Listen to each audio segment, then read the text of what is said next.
भक्तमाल की कथा है।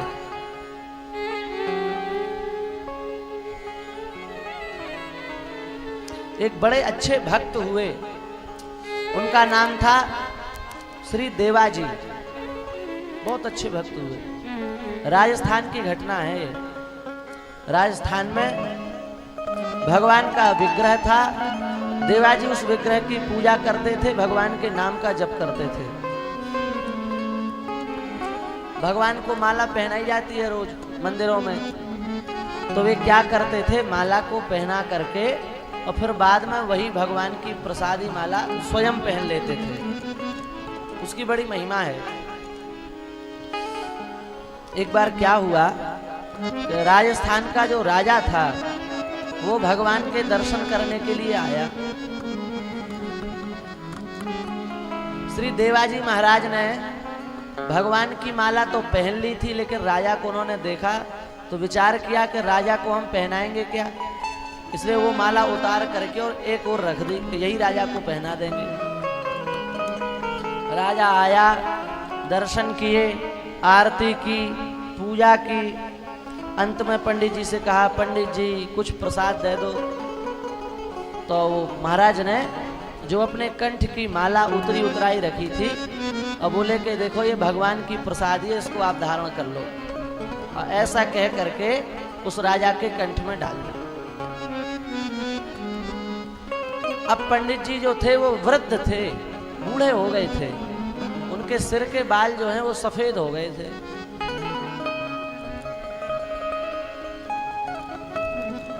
वो एक दो बाल उस माला में लग गए। बुढ़ापे में तो बाल जल्दी झड़ते ही हैं, तो माला में वो बाल लग गए।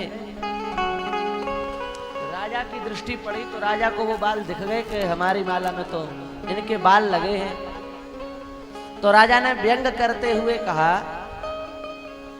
पंडित जी क्या भगवान के बाल जो हैं वो सफेद हो गए हैं? क्या भगवान बूढ़े हो गए हैं?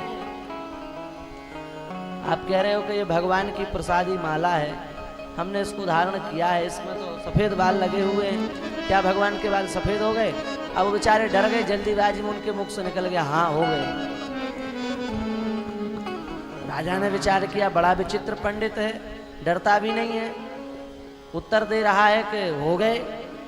राजा ने कहा चलो ठीक है, अब आज तो हमने दर्शन कर लिए, कल हम दोबारा दर्शन करने के लिए आएंगे, देखते हैं भगवान के बाल काले हैं कि सफेद हैं। राजा गया। अब पंडित जी तो जानते थे, देवाजी समझते थे इस बात को, पुजारी जी इस बात को जानते थे कि भगवान के बाल सफेद नहीं, वो तो काले ही हैं। भगवान के बाल कब से सफेद होने लगे? 16 वर्ष से ऊपर जिनकी आयु होती ही नहीं है, उनके बाल कहां से सफेद हो जाएंगे? श्वेत केश का तो कोई प्रश्न ही नहीं है।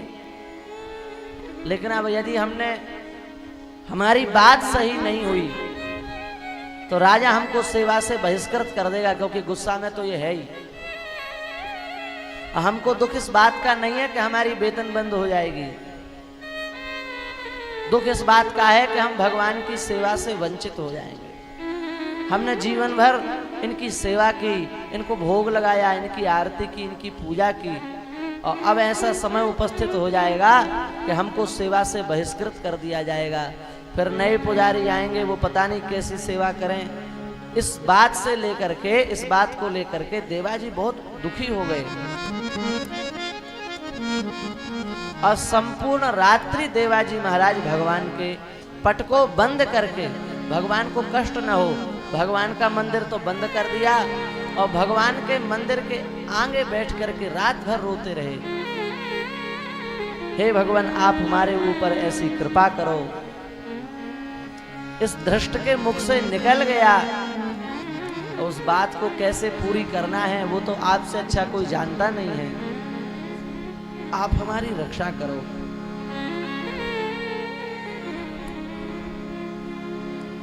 रात भर रोदन करते रहे। प्रातः काल हुआ, पट खोला, भगवान के केशों के ऊपर दृष्टि गई तो देखा कि भगवान के संपूर्ण केश जो हैं वो श्वेत हो गए, सफेद हो गए। अब तो देवा जी के प्रसन्नता की सीमा नहीं रही। बोले देखो भगवान तो सदा युवा रहते हैं, पर भक्त के लिए भगवान बूढ़े हो गए। शाम को पुजारी जी शाम को राजा आया और राजा ने आकर के कहा कि हमको भगवान के दर्शन करने कराइए आप। तो महाराज पुजारी जी उनको अंदर ले गए। अंदर जाकर के देखा राजा ने तो भगवान के बाल श्वेत थे। राजा चक्कर में पड़ गया, ये कैसे हो सकता है?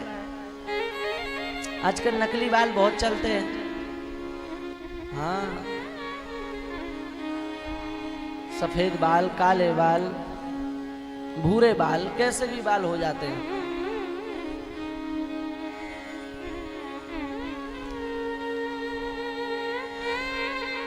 राजा को लगा कि इन्होंने कुछ कलाकारी करवा दी है और ये काले बालों को सफेद करवा दिया है। काले बाल कैसे सफेद हो जाएंगे अपने आप?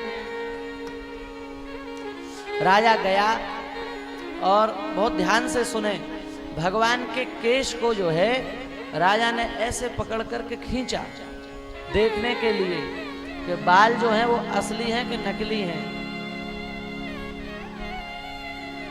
और जब खींचा महाराज तो भगवान के सिर में से रक्त की बूंद निकली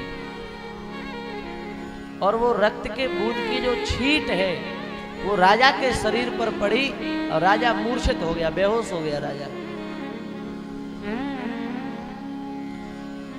पंडित जी तो उदास हो गए कि बेचारे राजा को बताओ ऐसा दंड भोगना पड़ गया।